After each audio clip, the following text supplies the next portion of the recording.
waaye maa ngi nii rek le grand maire c'est le maire. yu tey.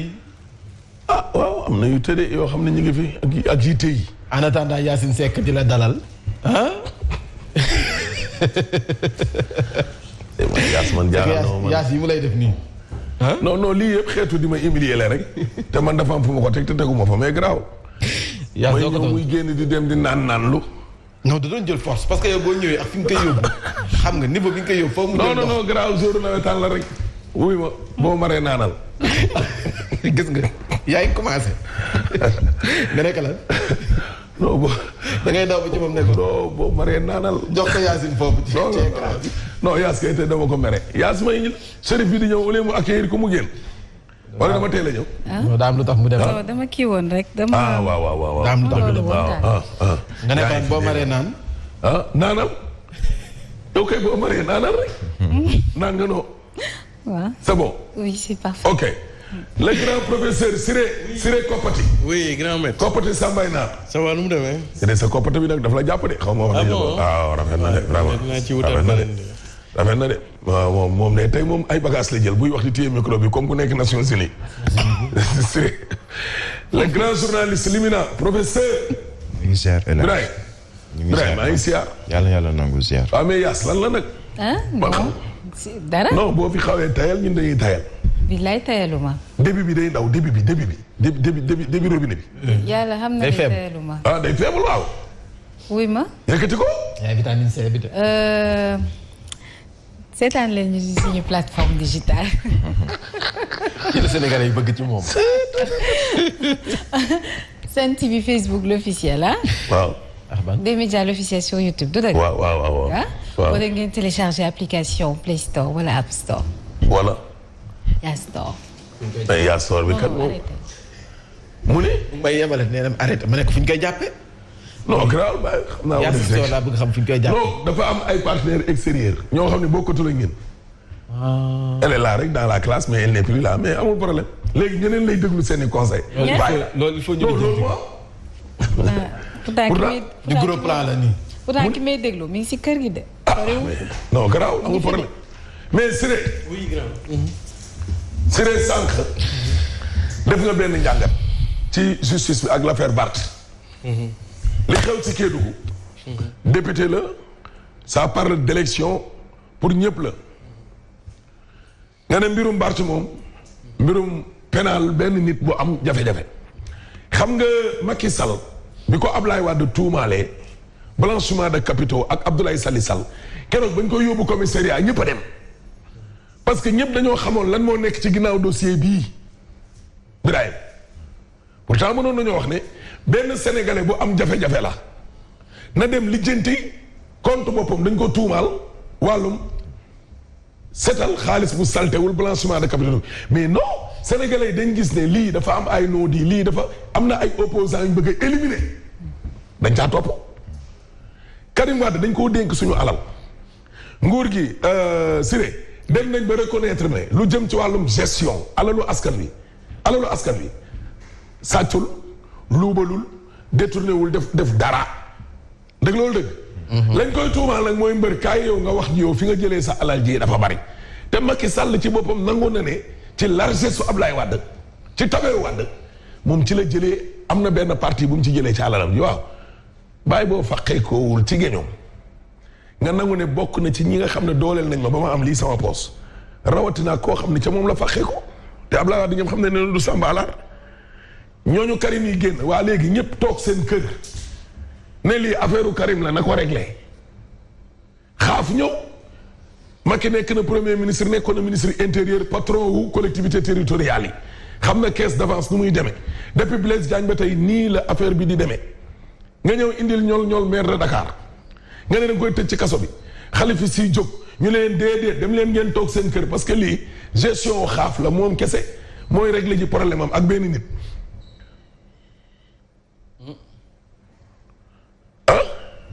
l'affaire Sonko daal di jóg maanaam waa ji nekk un tueur d'opposant boo xamante ni yow lim ko def Wade defu ko fi nii Abdou Diouf defu ko fi nii mais Siré barki Dembo Ndiaye Bougane Gueye Dany ay gendarme fekk ay journaliste am di def émission en pleine émission ñu ne ciix dugg ci biir kër gi gars yi mobilisé taxaw si buntu kër gi ñoom Siré ak ñoom Birahim ñëpp ne non sa waay na fay bu yoree bor na fay bu ci yoonu kenn nekk ñu seetaan ñenn ñi jàpp ne pour des raisons politiques léegi ku nekk toog sa kër seetaan un opposant bu tudd Bougane Gueye Dany état bi di solde ay comptam di lijjanti ay mbiram pour tëcc ko nit ñi toog waa léegi ñu ne candidat yi ñu rejeté yëpp ci local yi sa waay lii affaire élection la nit ñëpp dem toog seen kër seetaan leen bu kenn dem préfecture parce que Ahmed la ak le préfet mais Siré yow ngi di nga dem ba benn instant ñaanalu ma la ko nga am benn jafe-jafe plateau bi yëpp war la soutenir ndax ñun lii mooy suñuy moyen pour soutenir la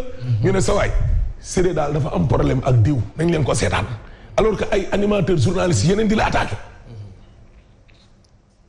voilà parce que nag bàyyi leen justice bi liggéey Siré day fekk justice boobu non seulement indépendante mais aussi di def loo xam ne ku ko xool xam ne neexul ba neexul mais lii mooy la Birahim wax léegi ci wàllum indépendance de la justice est indépendante jox nañ leen seen liberté c'est à eux nag maintenant de l'arracher, de prendre. ah mais non pas question d'arracher sax lu nekk de l'affirmer.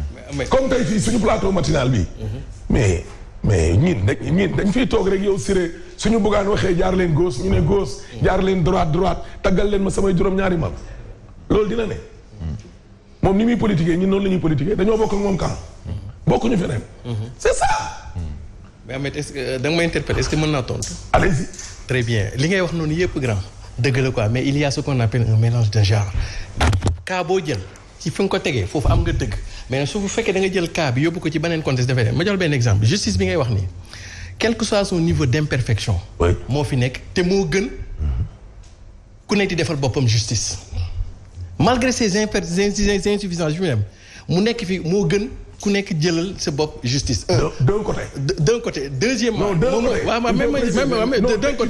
Deuxièmement mooy li Birahim doon wax. la justice waaw moom laa wax ni la justice elle est indépendante li ci des question individuelle la question éthique la question morale la. loolu ña fa nekk di ko def ñoom seen aqulaay taala ak seen diggante yàlla ak devant les citoyens affaire de demee.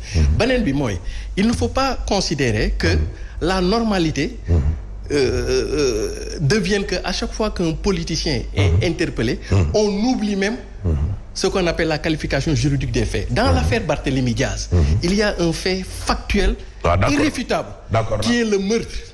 Et seul le juge est habilité à dire le droit, en disant le droit, en qualifiant ça comme un meurtre prémédité. En ce moment, même il n'y a pas de second atténuant, ou bien c'était la légitime défense. Boo xam légitime défense la, boo xam erreur la, loolu seul le juge moom moo koy déterminer. Mais il ne faut pas que parce que Barthélémy Diaz est politique, à chaque fois qu'on le convoque, en fait, on le convoque pour un fait de meurtre, qu'on dit que la normalité serait que tout le monde. Non. J'ai pas dit ça, et cela ne date pas d'aujourd'hui. J'ai pas dit ça. Toutes ces personnes qui l'attaquent aujourd'hui, mais ñooñu ñoom ñoo ko génnee en prison, en commençant par le président Macky Sall. ñoom ñoo ko ñëw fekk ko ne ko tu es innocent. Tu as été arrêté, emprisonné injustement. di nga génn ci kaso bi. parce que daf leen arrangé woon. mais parce que il était avec. man waxuma ay affaire politicien bu am jafe-jafe dugg na mais dama ne. li nga wax noonu justice bu bon moo gën ku ne di defaral boppam justice. ma ne la deux côtés d'accord naa ak yow Sonko bu nit ñi juguloon heure yi ma nga seeraas vrai ou faux léegi loolu dëgg Bougane bu nit ñi juguloon est-ce que kon heure bi dañ fi taxaw di wax bàyyi leen justice mu liggéey kon bàyyi leen justice mu liggéey day fekk justice bi li muy liggéey nit ñi di ci gis seen bopp mais yow nañ dem tribune yéene kaay ñëw ak ñun ci député bi yaay ak Sall gars yi xoolal livré nañ leen gars yi jébbal nañ leen journal bi li mu bind sax dafa rëy de fil vert Rebeuss la ñu bind dégg nga loolu tribune yéene kaay ba léegi ni la ñëw ak ñun ci xoppantey ci boppam ñoo bari tuumaalantey bari ba pare violence verbale wax yi nga xam ne nag maanaam dañ koy wax ak yooyu def leen attention de Birahim journal bi nee na faites attention yéen a ngi foo ak ay safara waaw lakkum daay nag lañ ciy bañ parce que li ubbi mbir mi sax nag boo bëggee dégg bokk na ci débat bi ci rejet yi nga xam ne moom la ñu gis dégg nga loolu la njëkk a jollee nag fële ca Kédougou boo sàgganee dana tasaaroo ci réew mi maar day taali Walf Quotidien ñëw ak ñun ci Yewwi Askan Wi combat pour la survie la déggoo ma de moom kay liñ naan ça passe ou ça casse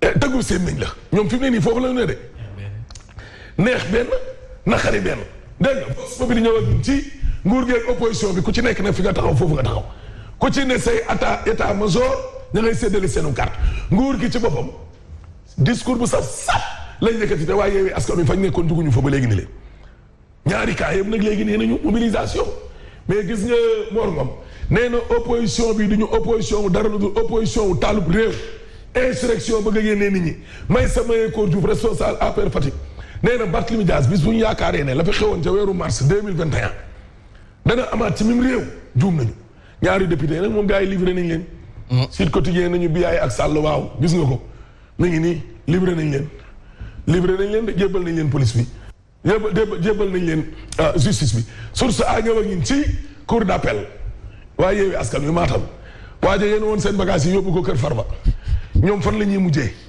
gis nga ko audience bi nag tey lañ ko jàpp Barthélémy Dias moom même falu woon sax tey coowal ndem si yàlla Ndiaga Diouf mën na koo kale ni caisse d'avance bi laalee Khalifa dossier wu Ndiaga mën naa lalli révoqué ko moom Serigne bi Bart dégg nga loolu Boubacar Biaye nag journal bi Vox Populi nee ne day teg nit ñi xel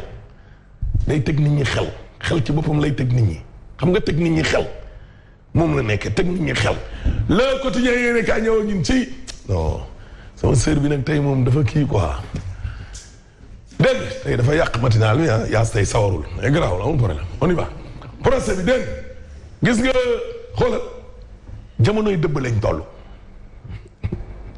xam nga jamonoy dëbb jamonoy Wally Seck ko ba mu saf wala Sidi Diop ko non si ku nekk nga indi say sabar teg indi say jàjj teg indi say sengoor teg mooy ñaari kaa yëpp de Benno Bokk Yaakaar ak waa Yewwi Askan Wi Yewwi Askan Wi woo nañu nit ñi ngir ñu ñëw défendre Barth di seen maire parce que waa Ndakaaru Ndiaye jël Diop nee nañu seen fukki commune ak juróom-ñeent yi seen candidat yi ala accu la bul ko laal bul ko jege seen punkal mi nga xam ne nag moom mooy seen candidat pour la ville moom duñ ko marchandé Barth kenn du ko wanteer nee leen ko jàkk te bu leen ko piis loolu la waa Yewwi wax sëñ bi daay xool leen ko waaye booy bi du ma xëccal borom bopp bu xonq bi voilà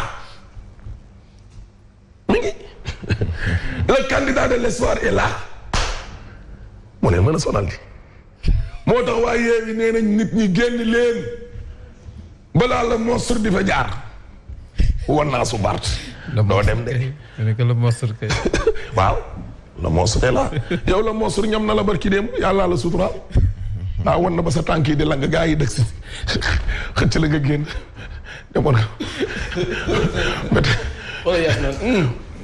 monstre bi wannu leen fii barki démb boo njaay barki démb boo njaay la ñëpp la majeur l'observateur ñëwoon ci Birahim coowal Falla Pay mii doy na waar Birahim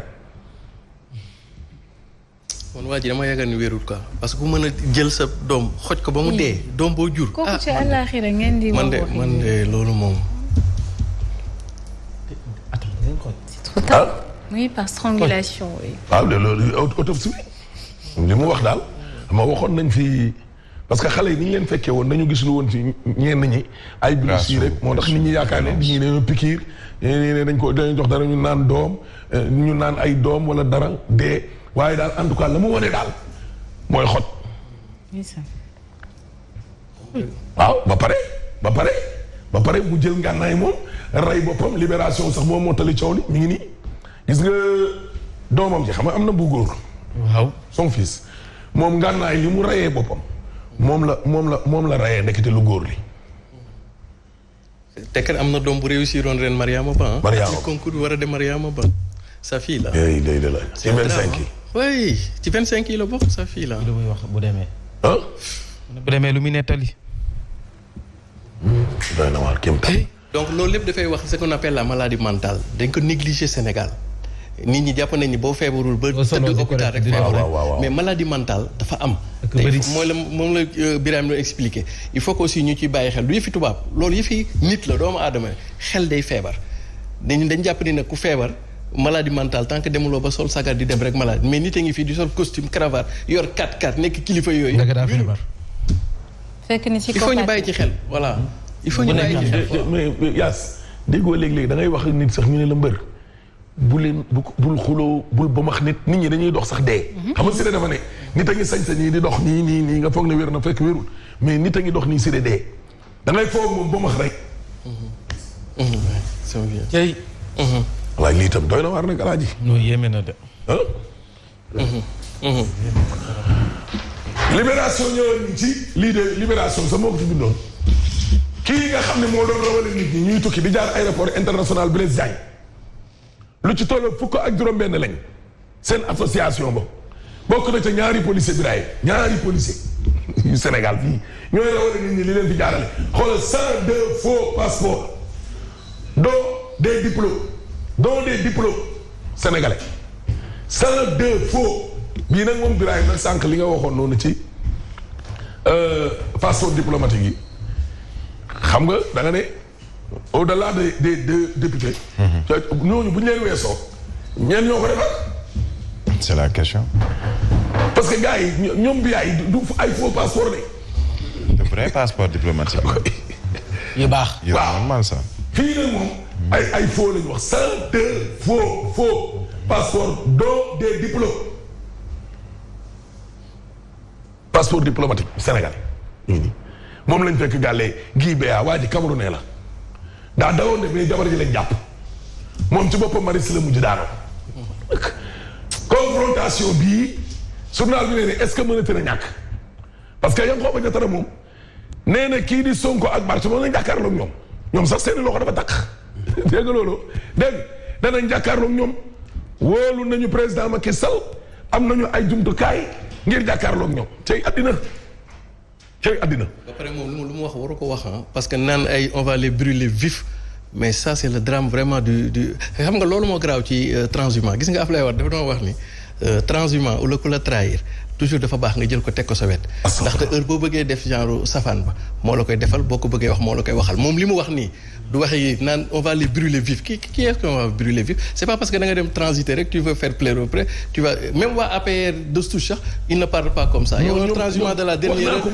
vas parler que on va transiter waa Yankhoba Diattara fontu sax mais ñoom ni ñuy défendre Macky même waa APR sax duñu défendre noonu Macky te ñoom seen kàddu démb yaa ngi nii barki démb boo njaay fii ne Macky Sall gis-gisam weesuwul jam ñaajo gii mais ñoom. bu bëggee bokk dalay jaral lu ne. ñoom ñoo la gën a gis seen kàddu yu démb yi ah. dañuy def maa tey. non gisatuñ ko de. ñoo la gën a gis. bëggee bokk dalay jaral lu ne. loolay affaire bi dayoo la affaire bi dayoo la ci moral.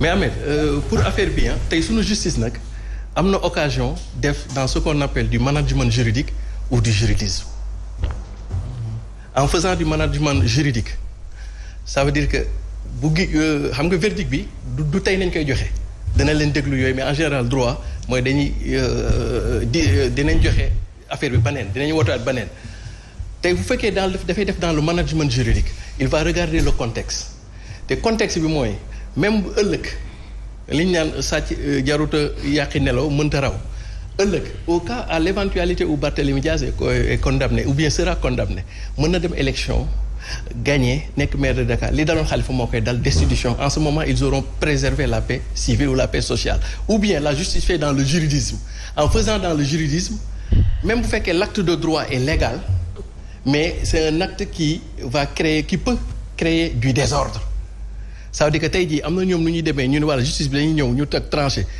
génne benn décision même su fekkee sax c'est légal c'est légitime avant peut-être les élections ça peut être menace ou trouble à l'ordre public mais par contre ñoom bu ñu amee décision nag mu des ci le temps génne décision bi et temps génne décision bi c'est faire du management juridique. donc Siré tey daf ma napp. moo tax tey nga toog di ko xool non tey daf ma napp xam naa boo demee tey est-ce que bi muy ñëw amul lu mu laal. wala amul maa ngi ko def ci koppati bi. mais grave le témoin yéene kaay ñëwoon ñun ci gis nga appel à la mobilisation baa ngoog bu Barthélémy Résistance ak Diattara ñoom ñaar ku ci nekk daal woo nga say ñoñ moo tax tey daal àllarba ji moo na mu ne un mercredi de tous les dangers. Jatara nee na ñii dañuy defante ak ñoom Barth ak Sonko. mais Jatara musta defante. non Jatara musta defante politiquement yéen Jatara seen moo Ahmed Jatara suñu loo xam la maguñu deful ci politique carrière politique loo xam ne fekkuñu ci métier mi fa mu musa toj na dem résister ci. ma ne fii ku fi woote lu dul calme comme moo nga ni wax dem kenn du ko ci fekk si nañu woo nit ñi ci calme te bàyyi bandi yu gi nekk ci am réew féete ak pouvoir taxul nga moom ko. Jatara fu mu toj bay woote ci résistance. moom bandi lu sax. waaye dañoo moom dëkk bi nañu bon ku woote ci résistance yaa ngi woote ci bandi lu nañu woote nit ñi ci calme nañu wax nit ñi ci calme bépp politicien bi fu woote lu dul calme dinaa leen li nga woote du dëgg. waaw yow dagatu bopp du may mbokk ba yaa ngi ko Jatara fu mu mës a def résistance. bu opposition bi bëggee taal réew mi nag ñoom duñ fayu. waaye fu ñu taal réew mi ana face de l'ordre di yow boo génnee dëkk bi yëpp dañu ko bunkeriser ñooñu mën nañu régler situation dëkk bi bëgguñu loolu génne fi ay nerf bi ay bakkan rot fi te procès tey bii nerf bi moo ko sababoon. il faut arrêter. dëgg la il faut arrêter. nañu woo nit ñi ci jàmm. dëgg la. boo nekkee politicien nekk ci pouvoir da ngay woote ci jàmm. yaa ngi ko Jatara fan la mos a jiite résistance moom dafa am fougue résistance xanaa xool nga ko moom am na résistance. profilam am na résistance. profilu résistance. waaye na woote ci jàmm waaye moo gën dañu bàyyi woote fitna ku fi woote fitna mën na li nga woote du dëgg. tey moom damay waaw moomuñu ko. alaaji ku ñu teggi fa nga nekk nga yem ak ñëpp. alaaji daa kër. man tey bu ma neexoon bu neexoon Macky Sall fii ak ngoon ma nekk quelque chose di dogal. mais du tax ma soppeeku nañu woote ci jàmm laa wax. may ma xasee ba tàkk rek. yaa ngi ko ba Jatara boobu gis ma ko mais xam naa demal ma joxe ma def titre woote ci jàmm ñu naan résistance. daa waaw. résistance. moom su tey da ngaa duggee aal nag de. non woote fitna gi moo ñaaw. boo nekkee kilifa doo woote fitna ci réew. loolu moom dëgg. bu doon ak ma nga ci manifestation wala doomam du woote. est-ce que cette résistance ne peut pas en cacher. non mooy résistance ay ndaw ci penc mooy face to face. gars mooy face to face. doy na waar daal buñ ca yegg daal bu suñu. ok moo gën. en tout cas sëñ Touba mag ñi dañ ko laajoon. 8 heures passé na ba ma def titre. ne ko lan mooy loo xam ci jàmm mu ni jàmm de gisuma lu ko gën fii. gisuma lu ko gën fële. te leneen lu dul jàmm la gën yàlla na Sénégal am jàmm. allahumma amiin ñu sax si loolu Aïcha merci beaucoup Siré ba suba ak jàmm ñu daal di jàll ci xibaar yi ànd seeg Mame Mbaye Ndiaye Hadj Mansour ci titre yi Birahim Diadji Touré si commentaire yi léegi lay doon incha allah.